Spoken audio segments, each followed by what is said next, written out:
Mauro Ramos estudió licenciatura en Educación con mención en Inglés y Pedagogía en Inglés en la Universidad Metropolitana de la Ciencia de la Educación, o como otra gente lo conoce, el Pedagógico. Además tiene una maestría en Lingüística Aplicada en la Universidad de Melbourne, de Australia, dentro de otras grandes cosas que ha hecho y que hace actualmente, como ser profesor de universidad, formando otros profesores. Pero para mí, sobre todas esas cosas, Mauro Ramos es un gran tipo. Digamos, una persona demasiado simpática. De hecho, esto fue lo que me dijo cuando le pedí si es que podíamos entrevistarlo.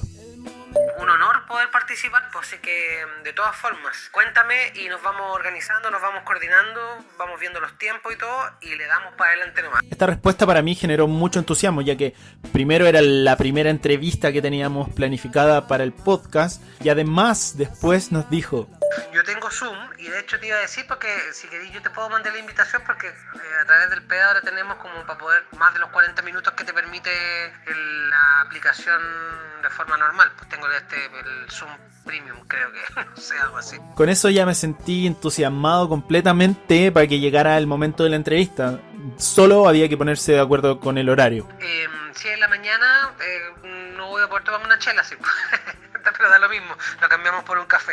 Al final nos juntamos en la mañana con Mauro Ramos, un profesor que tuve en mi paso como estudiante de pedagogía y que hoy, gracias a esta conversación, entrevista con él, intentaré llenar estos rincones de mi ignorancia con sus conocimientos sobre lingüística y para qué nos puede servir en el mundo de hoy. Así que a todas las personas escuchando, bienvenidas al Rincón del Ignorante.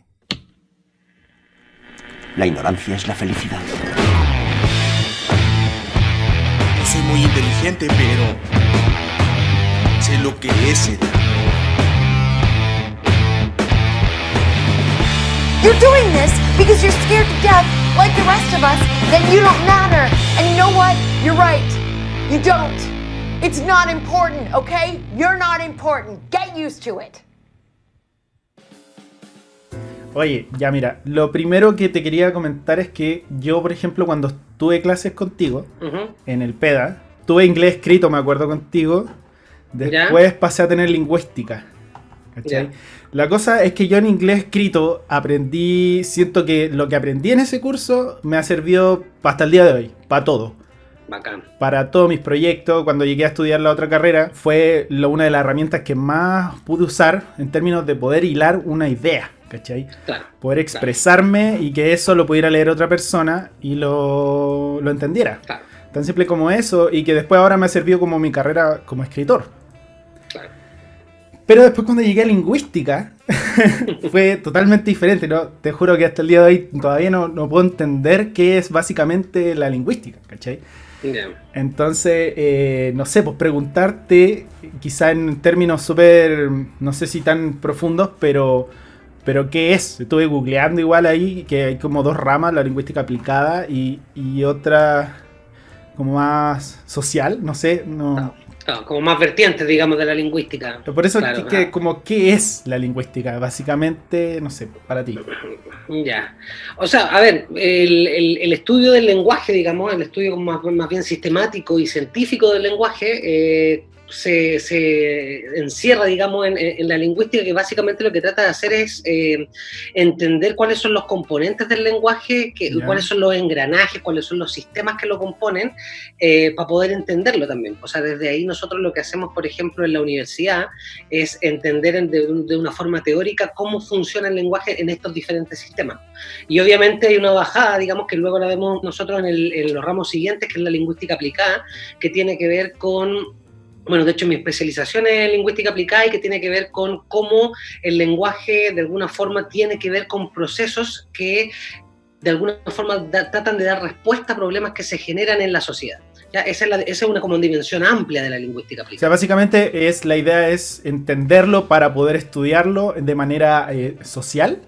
Algo así como... Claro, primero es como el entendimiento científico y sistemático del lenguaje, esa es la lingüística, ya como tal. Dentro de la lingüística existen varios sistemas. Está la pragmática, que es por ejemplo el entender los significados de las palabras en un contexto determinado, la morfología, la sintaxis, etcétera, pero todo eso después se pone en práctica, todo eso se construye, no sé, dispositivos, por ejemplo, de poder cómo, no sé, cómo las relaciones de poder se establecen a través del lenguaje también, y eso ya es más, es un ámbito que lo estudia la sociolingüística o la dimensión más amplia de la lingüística aplicada. Y entonces en esa aplicación de la lingüística, por así decirlo, no sé si se dice así, ocurren fenómenos, por lo que va entendiendo, fenómenos sociales, que un poco Exacto. hacia donde me tinca tirar esta conversación.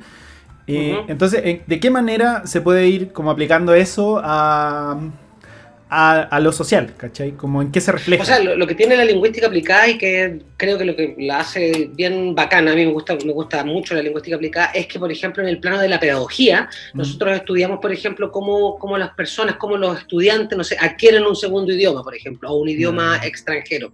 En este caso, nosotros somos profes de inglés, el inglés, ¿cierto? Pero también tiene que ver con otras cosas, con cómo, por ejemplo, se interpretan los textos, por ejemplo, para los traductores. Eso tiene que ver con la hermenéutica, ¿cachai? O, por ejemplo, cómo, no sé, cuáles son las decisiones políticas que se toman en torno al lenguaje. Hablando del inglés, por ejemplo, ¿por qué se decide que el inglés va a ser el idioma que se va a aplicar en los colegios y no otros idiomas? ¿Cachai? ¿Qué pasó con el francés, con el alemán, por ejemplo, etcétera? ¿Cachai?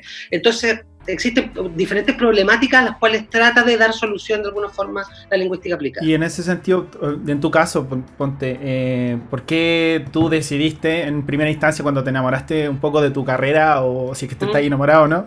Sí, sí. ¿Sí? Ah, ya. Aún. Qué bueno. ¿Cómo decidiste, por ejemplo, irte por el inglés y no estudiar, no sé, la lingüística desde el lado del castellano, que es tu lengua madre, supongo? Claro, sí, sí. Entonces, ¿de dónde nace ese amor igual? A ver, yo voy a hacer, o sea, mi historia un poco no es tan como el cliché que se suele dar muchas veces, como yo nací para ser profe, ¿cachai? Y todo el rollo que como que tira a la gente. No, en mi caso no fue así, yo no quería ser profe, de hecho, yo en algún momento lo pensé y fue como, no pasa nada con ser profe, porque bueno, también desde siempre supe que, no sé, los profes están con un montón de malas condiciones, hay poca valoración, por lo tanto no me tincaba ser profe. A mí me acuerdo, mi mamá me decía como que yo estudié, desde primero medio quería estudiar pedagogía. ¿Ya? Y me acuerdo que mi mamá antes decía como, no sé por qué estos estudian tantos años para ganar tan poco, así, como tan tonto, como que lo encontraba estúpido.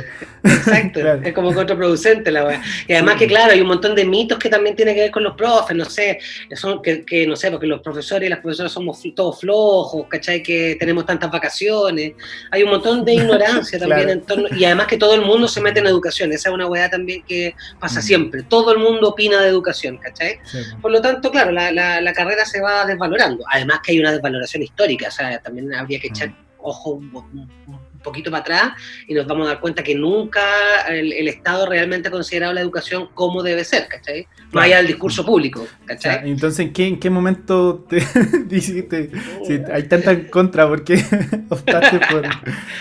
Puta, básicamente yo creo que fue porque me gustaba el inglés, o sea, yo siempre tuve como alguna facilidad con el idioma, y ahí hay dos personas clave, yo creo, en todo este entuerto. Uno es mi madre, mi vieja, que me dijo que probara. Me dijo, métete a pedagogía, inténtalo. Por último, dale una oportunidad y si no te salís, ¿cachai? Y un profe también, un profesor de historia, ¿cachai? En el colegio, que también fue súper importante para mí como en el plano formativo, ¿cachai? También como que pude establecer una relación de amistad bien potente con él. También me aconsejó lo mismo, métete un semestre, prueba, y si no te salís, pues. Y resulta que yo quería ser abogado, imagínate. No sé dónde estaría ahora, ¿cachai? Así que eso fue, y de ahí ya me fui por un tubo, me encantó. Por eso, pero el inglés, ¿en qué determina para que tú, por ejemplo, decidáis estudiarlo, ¿cachai? Como, porque yo elegí el inglés, primero porque me iba bien en el colegio en inglés, como que quería ser profe, pero no sabía de qué. Y me iba bien en inglés, entonces decidí por ese lado, y lo otro porque, no sé, quería entender los videojuegos, ¿cachai? Que no entendía lo que mostraban y decía, ya vamos, quiero aprender inglés. Hay varias motivaciones, pues, o sea, en mi caso la motivación también fue como bien instrumental, digamos, como que yo quería, no sé, entender las canciones, ¿cachai? Me gustaban, no sé, había, no sé, autores que leía, ¿cachai? Que de repente pensaba que los podía entender mejor en inglés, ¿cachai? Como ese tipo de cosas. Pero en realidad, claro, fue como una motivación bien instrumental en un principio, ¿cachai? Como que no, era como para poder desarrollar mejor el idioma, y entendiendo también que el inglés para nosotros, para los hispanoparlantes, digamos, o para el tercer mundo en general, el inglés es súper importante en tanto te brinda otras oportunidades que no pasan en el primer mundo, ¿cachai? Claro. Nosotros obtenemos mejores pegas, ganamos más lucas, ¿cachai? Toda vez que sabemos inglés. Al revés no pasa, pues los gringos aprenden español para irse de vacaciones, ¿cachai? Como, o por hobby. Claro. Es otro el rollo. ¿cachai? O no aprenden, de hecho, de frente no aprenden, les da lo mismo. Exacto. Sí, no tienen que aprenderlo, ¿cachai? En cambio nosotros sí tenemos que aprenderlo. Ahí está la weá, ¿cachai? Sí, entonces, esas decisiones, ponte, es lo que la lingüística trata de agarrar, como ese entendimiento. La aplicada. ¿Y el otro, claro. ¿Y la otra rama cuál es? ¿O la otra gran rama, por así decirlo? Claro, lo que pasa es que la lingüística en general, la lingüística como ciencia, ¿cierto? La lingüística estudia el lenguaje como concepto abstracto, ¿cachai? El lenguaje y sus componentes, ¿cachai? Una oración se compone de estos elementos, ¿cachai? Etcétera. Por darte un ejemplo, la lingüística aplicada lo ve en el cotidiano, o la sociolingüística lo ve en el cotidiano.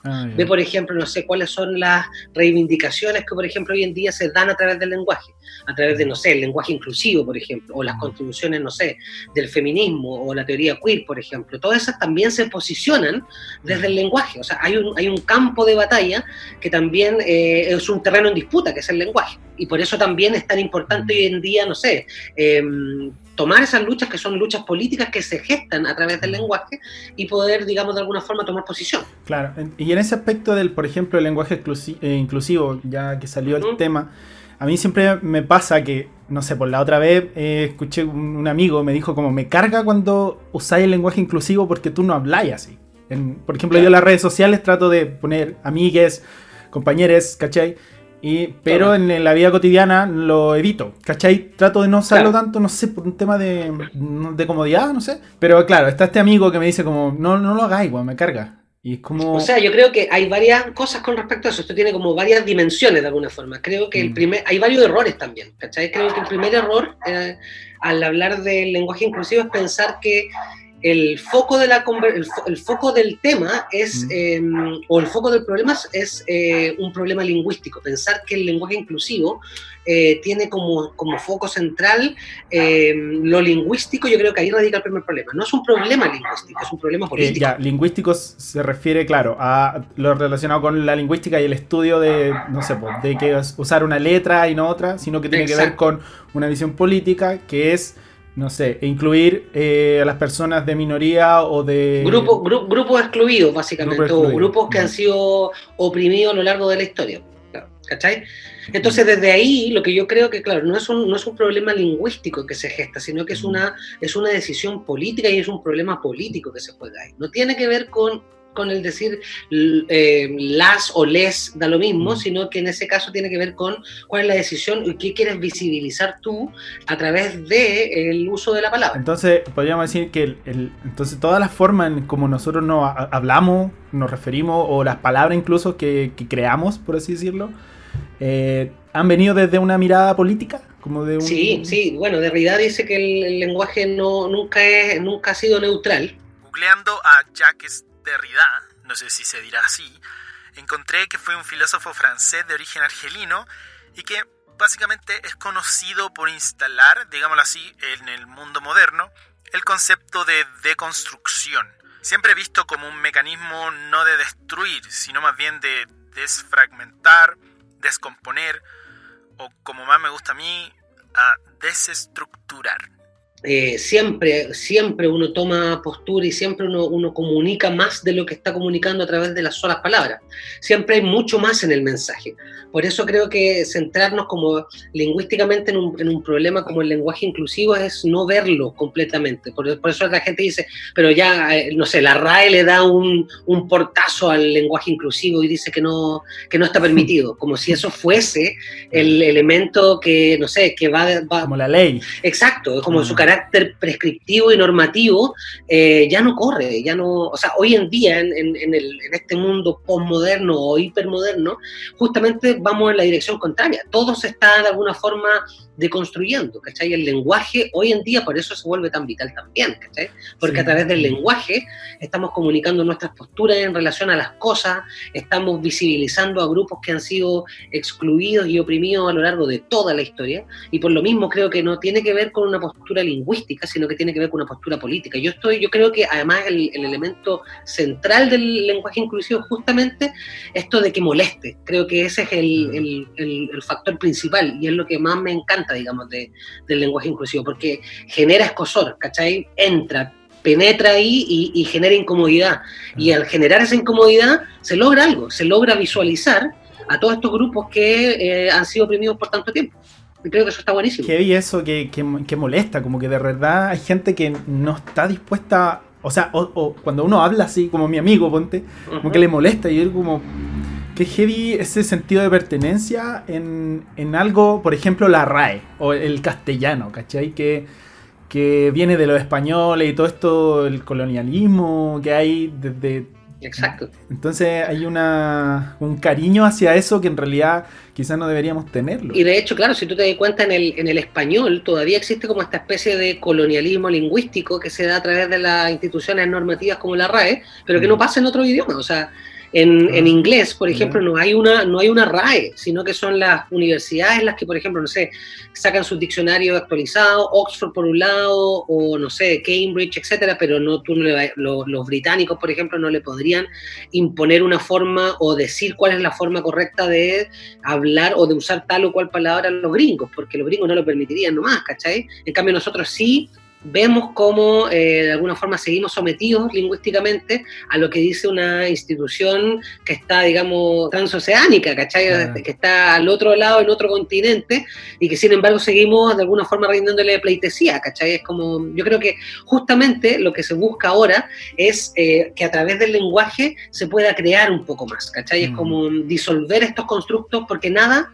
si te das cuenta, nada sale del lenguaje, nada lo excede, nada, la gramática de alguna forma es como este orden normativo principal y último, ¿cachai? Y creo que, por ejemplo, a través de, no sé, de cosas como rupturistas, movimientos de vanguardia o la misma poesía, lo que hacen ahí es un poco romper con este orden establecido por la gramática y crean más allá de lo que está normado o prescrito por estas instituciones, que al final se ponen ahí por asuntos de poder. O sea, sabemos que el lenguaje en general y lo que se visibiliza a través del lenguaje tiene que ver con constructos y diferenciadores de poder que son claros, pero que están súper normalizados. Y en ese caso, por ejemplo, en el inglés, porque ya yo conozco la realidad del lenguaje inclusivo en el español, pero en el inglés, ¿cómo es? Porque yo antes pensaba, no sé, pues el inglés igual hace diferenciaciones de género, pero, por ejemplo, el verbo no, cambia desde otro lado, ¿cachai? Como exacto. He, she, ¿cachai? Y, pero en el inglés estoy podido averiguar o cachai algo así de cómo se usa eso. Sí, de hecho, claro, lo que pasa es que en el inglés existen como otras temáticas que son digamos, bien candentes hoy en día en torno al lenguaje. No así, por ejemplo, con las palabras como nosotros las usamos, no sé, la lámpara, por ejemplo, tiene género, ¿cachai? Le estamos diciendo que la lámpara es femenina. Eso no pasa en el inglés. Pero sí existen grandes controversias. Por ejemplo, en Canadá se trató de introducir una ley que tiene que ver con el derecho de las personas de poder ser nominalizadas o llamadas a través de los pronombres que le hagan sentido a su identidad de género, ¿cachai? Esa es la ley C16, si no me equivoco.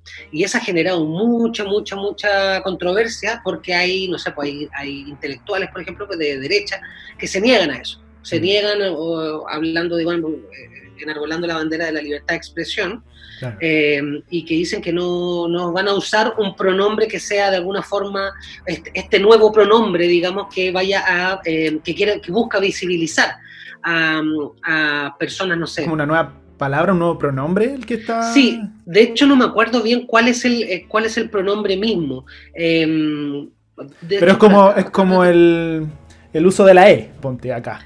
como Exacto, inclusivo, exacto, ¿cachai? Exactamente. Y básicamente y eso ha generado mucho problema, digamos, en cuanto a la aceptación de la gente, porque la gente tiende a ser bien conservadora con el lenguaje. Si te das cuenta, Claro. incluso los más progres tienden muchas veces a ser súper conservadores con el lenguaje porque, claro, sienta la base de, no sé, de lo que uno gesta como identidad también.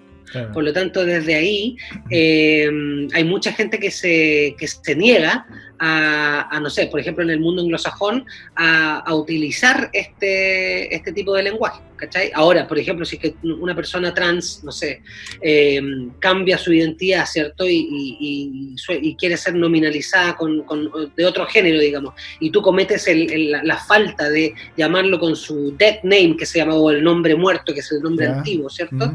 El nombre, digamos, supongamos que una persona que era hombre transita hacia el sentirse, digamos, femenina o sentirse mujer, ¿cierto? Y tú luego nominalizas a la persona como con el antiguo nombre, eso puede ser penado. ¿Cachai? O sea, ahí hay un castigo. Lo que busca esa ley un poco es castigar esa discriminación. ¿Cachai? Qué heavy eso en el sentido como del castigo, porque también es algo súper heavy pensar que los cambios se tienen que generar quizás a través de un castigo por una ley, ¿cachai? Por más allá de que pensemos que al menos nosotros estamos de acuerdo, ¿cachai? Claro, pero como que la sociedad siempre se va por ese lado. Si no es por las buenas, tiene que ser por las malas. Y es súper triste, no sé, pues, pienso en lo que está pasando hoy en día como con la discusión de la pena de muerte. ¿Cachai? Que ha salido esto con el caso de la muerte de Ámbar. De Ámbar. Sí. Y salió este tema de la pena de muerte que es como... Leí un estado de Facebook de una amiga que escribió, que puso así, mira, dice... ¿Y cuál es tu idea de justicia? ¿En manos del Estado? ¿En manos de Dios? ¿Del destino? ¿Cobrar por las tuyas? ¿O el ojo por ojo? ¿Cuál es al fin y al cabo la justicia verdadera? ¿Cómo podemos hacer que las personas entiendan? No, o sea, yo creo que ahí un poco, quizás lo que nos define, digamos, a las personas que tenemos como un pensamiento, digamos, más, no sé, menos conservador quizás desde ahí, tiene que ver con que justamente creemos que los procesos son los que importan. O sea, no se trata de... O sea, y a raíz justamente del caso de Ámbar, también yo he visto muchas publicaciones que, no sé, restablezcan la pena de muerte, etcétera, y gente que se hace llamar muy progre por lo demás, ¿cachai? Y habla mucho de los derechos humanos, pero cuando llega este tipo de cosas como que toca una fibra que es muy sensible. Sí, es muy heavy.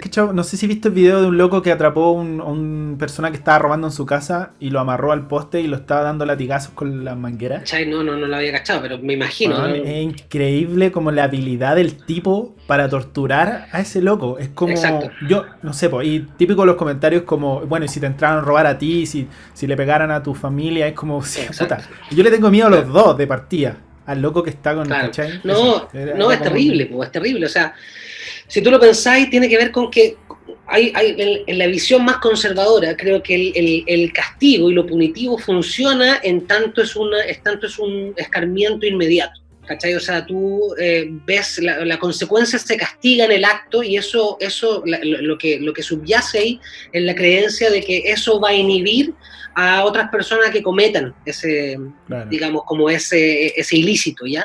Que es como la base también un poco de muchas de las leyes, ¿cierto? Y de mucho de lo que de la normativa legal en general. Casi todo, en realidad. Exacto, pero por otro lado, también esto se tiene que construir en la base, digamos, de la igualdad de oportunidades, ¿cierto? Sabemos que lo que subyace en el caso de Ámbar es una cantidad de vulneración que, o sea, podríamos hablar horas, vulneración en torno a lo que, no sé, a lo que sufría esta chica, a las condiciones en las cuales piensa en la madre, y cómo la madre ha sido también objeto de sendas críticas y que probablemente, digamos, hubo muchas faltas, pero ¿qué es lo que subyace ahí? ¿Cuál es la historia de esa mujer? ¿Cachai? ¿Cuál es la historia de vulneraciones a las que estuvo sometida? ¿Cuáles fueron las oportunidades? Por eso se habla de que el abandono real ahí es por parte del Estado, incluso desde el punto de vista del victimario. Claro. Cómo el victimario también tiene una historia detrás de vulneración, ¿cachai? Por lo tanto, claro, ¿cortamos todo al restablecer la pena de muerte? Ciertamente no. Ciertamente va a seguir pasando en la medida en que haya gente que siga creciendo muy vulnerada en sus derechos, que siga teniendo un montón de precarizaciones materiales, sociales, psicológicas, ¿cachai? Porque esa es la base de una sociedad injusta como esta. ¿Has visto Ricky Morty? Sí. Ahí te acordás de ese capítulo de La Ciudadela, creo que es la tercera temporada. Sí.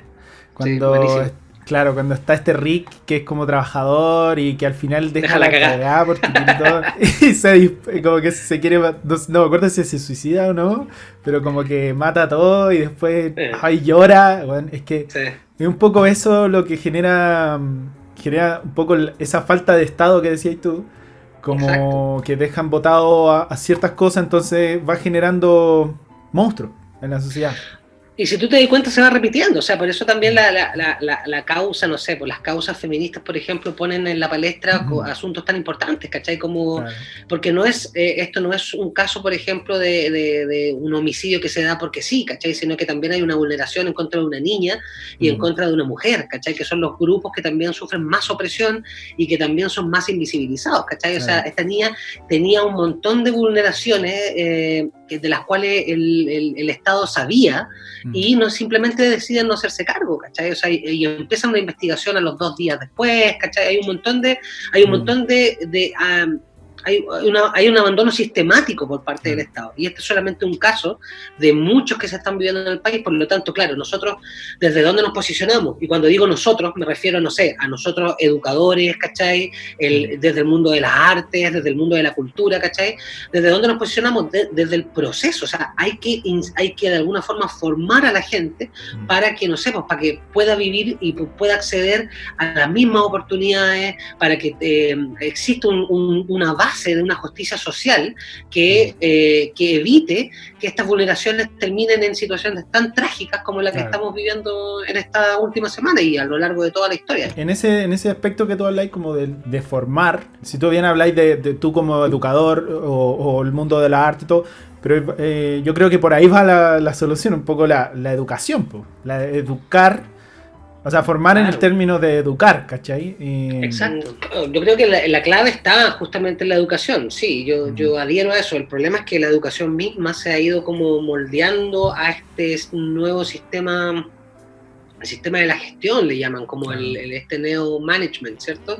Que tiene que ver con una educación súper mercantilizada. Entonces, desde ahí, echo de menos, no sé, las federaciones de estudiantes, ¿cachai? Echo de menos, no sé, la agrupación estudiantil, porque cuando los estudiantes se unen en causas políticas, creo que, bueno, demuestra un botón con lo que pasó en octubre. O sea, claro. En ese sentido, los secundarios siempre han sido, digamos, como una punta de lanza en torno a ciertas temáticas sociales que han ido aquejando al país y que de ellos siempre han dado la cara, ¿cachai? Pero creo que eso hoy en día está como, muchas veces se vacía de contenido, ¿cachai? Y justamente no están los estudiantes siempre muy unidos, ¿cachai? Sino que son grupos que se pueden unir y que logran grandes cosas, pero en general creo que la educación está muy al servicio del mercado. Entonces, bajo ese aspecto, el avance que se puede lograr en términos de sociedad mejor, que no sé cómo tampoco definirlo, como para qué sirve la educación, ¿cachai? Claro, a ver, yo creo que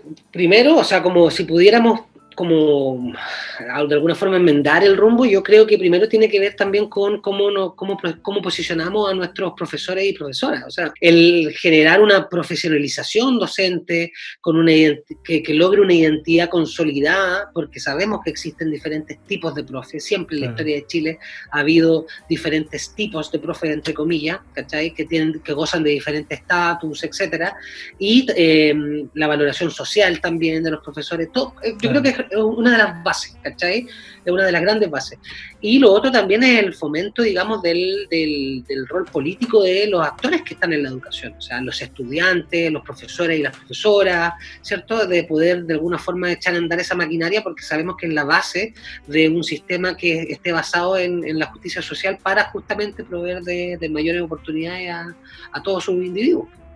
O ciudadanos, como le dirían también algunos. No sé, si tú me preguntáis a mí, yo creo que al sistema educativo le falta humanidad. Creo que o sea, entender de que, por ejemplo, no sé, los profesores y las profesoras también somos, por ejemplo, seres humanos, ¿cachai? Y que también nosotros hacemos exactamente lo mismo que hace cualquier otra persona, que hacen nuestros alumnos, ¿cachai? También nos tomamos un copete, también vamos a carretear, ¿cachai? También tenemos hobbies, ¿cachai? Hay un montón de cosas que digamos que es como que de alguna forma saca de estos roles tan establecidos a los personajes de la educación, ¿cachai? A los personajes del sistema educativo. Yo creo que eso lograría de alguna forma un mayor entendimiento y una mejor empatía entre diferentes actores. Eso por un lado.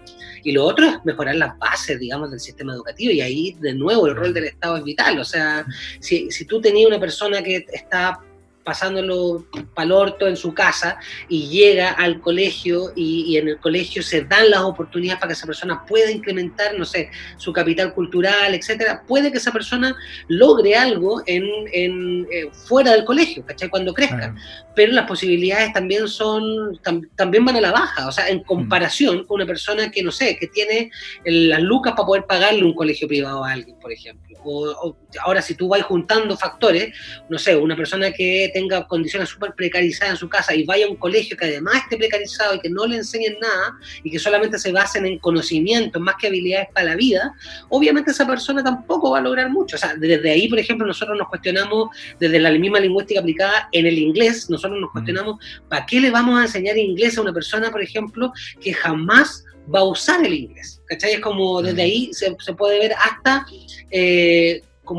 ofensivo, por ejemplo, el llevarle un libro, un texto de apoyo donde te hablen de cómo es tener unas vacaciones en Londres, por ejemplo, una persona que vive en condiciones súper vulnerables, ¿cachai? Entonces desde ahí se trata de generar las condiciones para que todo el mundo pueda acceder, ¿cachai? De igual manera al mismo capital cultural, para que de verdad existan las mismas oportunidades de salir del mundo, ¿cachai? Yo creo que ahí está la base. Sí, primero eso de que sí, que entender que el profe es como una persona normal que hace eso es muy chistoso porque, o sea, es chistoso y serio también. Pero, por ejemplo, yo que estudié pedagogía, tengo varios amigos que ya salieron la carrera, fueron mis compañeros y los he conocido en carrete, mandándose las cagadas que todos se mandan carreteando. Exacto. Y que después pienso que quizás podrían hacerle clase a mi sobrino, a mi hermano chico, y yo digo como, de partida me cuestiono como cómo este tipo que lo vi vomitando después va a hacer clase, pero es lógico, ¿cachai? Como es mejor que pase eso a que no pase, ponte, o que sea una persona, un robot o no sé, ¿cachai? O sea, el integrar cosas al final tiene que ver con que nosotros, no sé, también socializamos, y de hecho creo que mi opinión personal es que justamente al gremio, digamos, de los profesores quizás le falta un poco más de eso, ¿cachai? Como de un trabajo más mancomunado. Creo que la política pública en torno al profesorado siempre ha sido de aislamiento, de competencia, sobre todo ahora a través de la carrera docente. Los profesores tienen que competir con sus colegas, ¿cachai? O sea, desde... Para poder avanzar y para poder ganar un poco más de lucas, la lógica, el criterio que impera ahí es el de la competencia. Claro. Entonces, desde ahí, ¿cómo vaya a ver a tu par como alguien, ¿cachai?, con quien podáis trabajar mancomunadamente? No existe ese criterio, hay un criterio de aislamiento. Pero claro, nosotros somos personas normales como cualquier otra persona. Y hacemos de todo. Cuando estaba en el PEDA y el Leandro... El profesor Leandro siempre decía cabros, vayan a carretear, vayan a los pastos.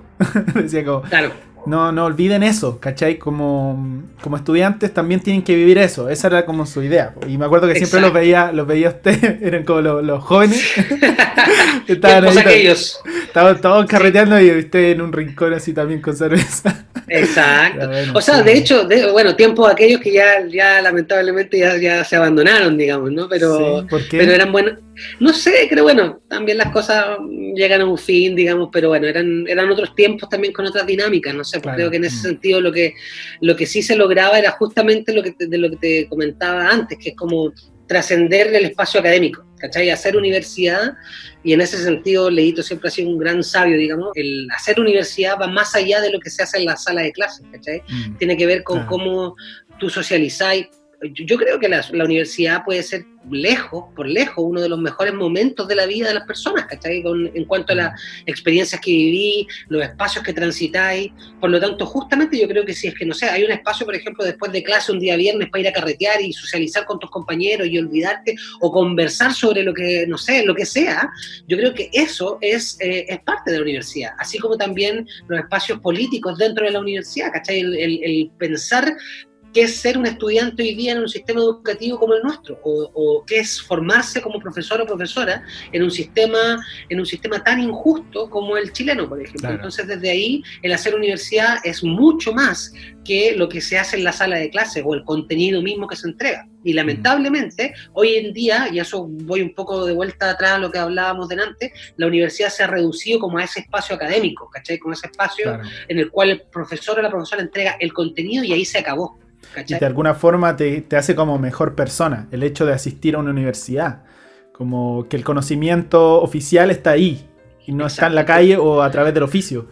Exacto, te entrega un estatus, por ejemplo, que también ha sido, bueno, que también va muy de la mano con el sistema, digamos, pero claro, todos, bueno, no sé si todos sabemos, pero el ir a la universidad no es un valor en sí mismo, ¿cachai? No, también existen otras... De hecho, que hay todo endeudado. Exacto, y podéis ser tan o mejor persona no yendo a la universidad o no sé, rescatando oficios, por ejemplo, justamente que además nosotros vemos que en este contexto, por ejemplo, hoy en día de pandemia y todos los oficios han vuelto como a agarrar un valor, porque justamente en épocas de crisis son los que también emergen como, no sé, reactivantes de la economía, ¿cachai? Etcétera. Tenemos que apuntar hacia allá, creo. ¿Tú creí que eso es como un poco volver al muy entre comillas, origen, el ejercicio de profesión que sea a través de un oficio? O sea, yo creo que el ejercer un oficio siempre, yo siempre digo que es altamente recomendable, porque no sé, o sea, por ejemplo, piensa en una situación de crisis como esto, como lo que sea. Profesor de inglés en realidad como que no sirve de mucho, ¿cachai? Como, claro. ¿qué podríamos hacer, cachai? Pero sí. Claro, no sé, el panadero, la persona que trabaja en la ferretería, ¿cachai? O, no sé, los artesanos, por ejemplo, tienen su fuente de ingreso, su labor ahí, y además que hay algo muy, muy lindo con los oficios, que es poder ver tu trabajo, poder ver la consumación de lo que sea que tú estás haciendo o creando, ¿cachai? Hay algo como artístico también ahí en el oficio. Lógico, y yo creo que lamentablemente esto hoy en día con la llegada del retail y con todo lo demás, en Chile sobre todo, murieron muchos oficios. Yo me acuerdo que estaba el caballero que arreglaba tele, el caballero que no sé qué hacía pan, bueno, que hoy en día también está como el rescate de eso, se está tratando de alguna forma, pero también han sufrido mucho. ¿Por qué? Porque hay como una valoración extremadamente amplia de lo que es ser del profesional que va a la universidad, ¿cachai? Como toda esta pomposidad también bien de la mano de lo que es bien pretencioso al final, porque es como el tener que ir a la U. No creo que sea necesariamente algo que alguien tenga que pasar para poder ser mejor persona, bajo ningún punto de vista. Está todo muy relacionado al ganar dinero, ¿cachai? Entonces es doloroso si lo pensamos, pero como ¿cuál es la opción de esperanza? Ponte, porque la trinchera, por así decirlo. ¿Desde dónde construimos? Claro, ¿dónde construimos? Sí, trinchera. No me gusta trinchera porque en sentido de guerra, pero se entiende. Como la suena muy al gobierno ahí, el clave del gobierno, ¿cierto? Sí, pues no, entonces, la guerra y todo. ¿Desde dónde se construye? Yo creo que, o sea, se construye en base bueno, hay un cambio paradigmático, yo creo que se tiene que hacer, pero hay pequeños gestos, hay pequeños guiños que uno puede hacer para poder, no sé, corregir, enmendar, etcétera. Creo que también la educación es súper importante, creo que el poder establecer mayores prioridades diferentes quizás en torno a un sistema que está como normalizando un montón de comportamientos que son el consumo, ¿cachai? El inmediatismo, ¿cachai? Un montón de cosas que a lo mejor podemos subsanar nosotros, pero también a través un poco de la fraternidad, ¿cachai? De poder ser quizás un poquito más humanos. Y creo que desde ahí también tenemos que conversar más que espacios como estos, por ejemplo, que nacen también desde un contexto súper digamos, determinado, que es la pandemia, Claro. abren lugares que son súper importantes de alguna forma de relevar, ¿cachai? Que escucharnos más, conversar más de otros temas, ¿cachai? Darnos espacios para poder ver qué es lo que hacemos también fuera de nuestras categorías, ¿cachai? De las mismas categorizaciones que nos vamos colgando el cuello, ¿cachai? Y cuestionar esos dispositivos que de alguna forma van constantemente normalizando cosas que no tienen por qué ser así, ¿cachai? ¿Tú crees que a la gente no le gusta conversar? Yo creo que le tiene más miedo a conversar, sobre todo hoy día que hay un montón de... Hay mucho miedo a la palabra, ¿cachai? Porque también hay muchos ojos y muchos oídos puestos sobre la gente, ¿cachai? Hay que tener mucho cuidado también con ciertas cosas que uno dice, ¿cachai? Y creo que, por ejemplo, para nosotros los hombres se plantea un gran desafío de aquí para adelante, porque nosotros también hemos vivido normalizando un montón de, no sé, de actitudes, de comportamientos, de formas de relacionarnos, que hoy en día son súper puestas en duda, ¿cachai? Y son cuestionadas. Y por lo mismo también la invitación ahí, yo creo que para nosotros es un poco también pensar en las cosas que hemos normalizado por tanto tiempo y realmente tratar de cambiarlas, ¿cachai? Y desde ahí yo creo que con una perspectiva de, no sé, una altura de mira y una conversación sana, honesta, etcétera, podemos quizá aprender mucho. Y desde ahí creo que los avances, por ejemplo, que se han hecho desde los feminismos, ¿cachai? Desde las teorías, digamos, queer, LGTB+, etcétera, yo creo que tienen harto que enseñarnos. Y por lo mismo ahora es como, en ese espacio por lo menos, primero harto de callar y de aprender. Creo que es súper necesario. Que va a encerrar como con una frase así. Harto que callar y aprender. Sí, es verdad eso, porque pasa mucho que uno no... Cuando te corrigen, uno al tiro toma una postura defensiva. Entonces... Exacto. Cuesta hacer eso, como decir, ¿verdad? No sabía. Bueno, bacán que me esté enseñando, ahora sé, ¿cachai? Claro, y el conversar tiene que ver también con el escuchar, y el escuchar implica el callar, ¿cachai? Muchas veces, no sé, o porque también pecáis, no sé, hay muchos aliados dando vueltas también que también, no sé, toman las banderas, no sé, de estos movimientos y que también se posicionan desde su mismo lugar, ¿cachai? Es como, desde ahí nosotros quizá podemos, no sé, hacer otras cosas, ¿cachai? Conversar entre nosotros, también aprender un montón, pero yo creo que se abren espacios bien luminosos y bien de esperanza para poder generar una sociedad que sea de verdad más inclusiva y más justa al final del día. O sea, sí. Basta de weá, ¿cierto? Sí. Ya, bueno, bacán, Mauro. Bacán, oye, muchas gracias. Ahora quizás es tiempo para que abráis una cerveza, porque en la mañana... sí, ya pasamos el mediodía, ¿no? Porque pasando el mediodía ya nos podemos dar por inaugurada la temporada de cervezas. Bacán. Oye, nada, pues gracias, agradecerte por ser parte de El Rincón del Ignorante.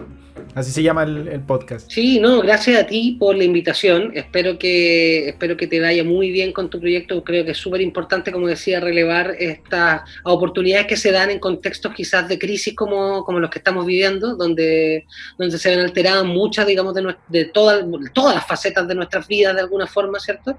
Y poder relevar espacios de conversación, de diálogo, ¿cachai? Con no sé, con otra forma de ver las cosas, quizás en otra clave, ¿cachai? Como no ser tan formalotes ni academicistas para poder abordar estos temas, sino que también hacer una bajada que también permita que la gente se interese. ¿Sí? Esa, creo que por ahí va la idea. Así que gracias. No, gracias a ti igual. Así que, pulento. Oye, yo una vez vi en tu Facebook que estáis felicitando al Mauricio Palma por ganarse la gaviota en el festival. Sí. Sí, lo conocí.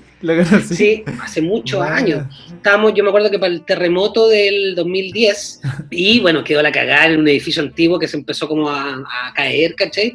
Y me tuve que cambiar y me cambié a Vicuña Maquena con Violier, que es una calle pequeña que está entre Diagonal Paraguay y Curicó.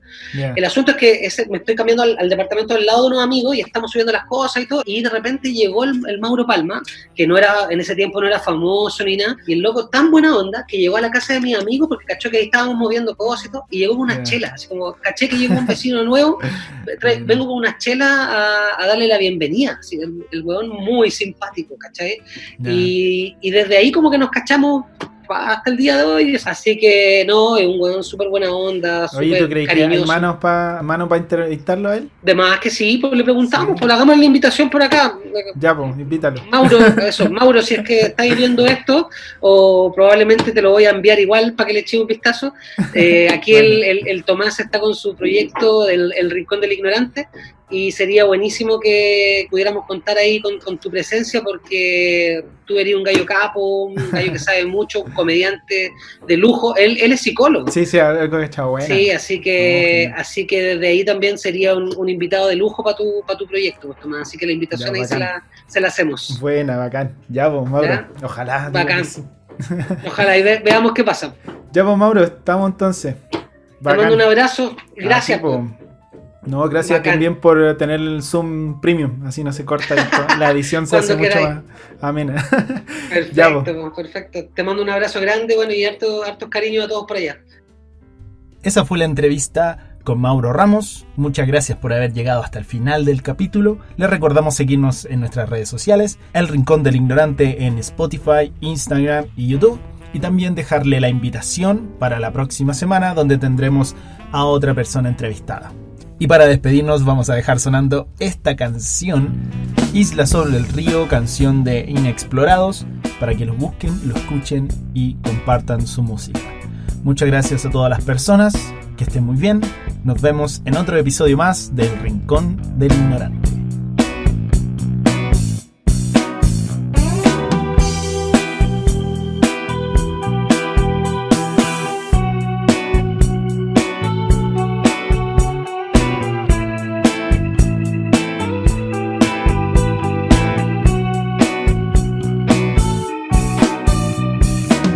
El momento se presentó cuando la isla flotante avanzó por aquel riachuelo que bailaba y se movía con una calma que hacía ver las tardes de febrero apaciguadas, pero en mi interior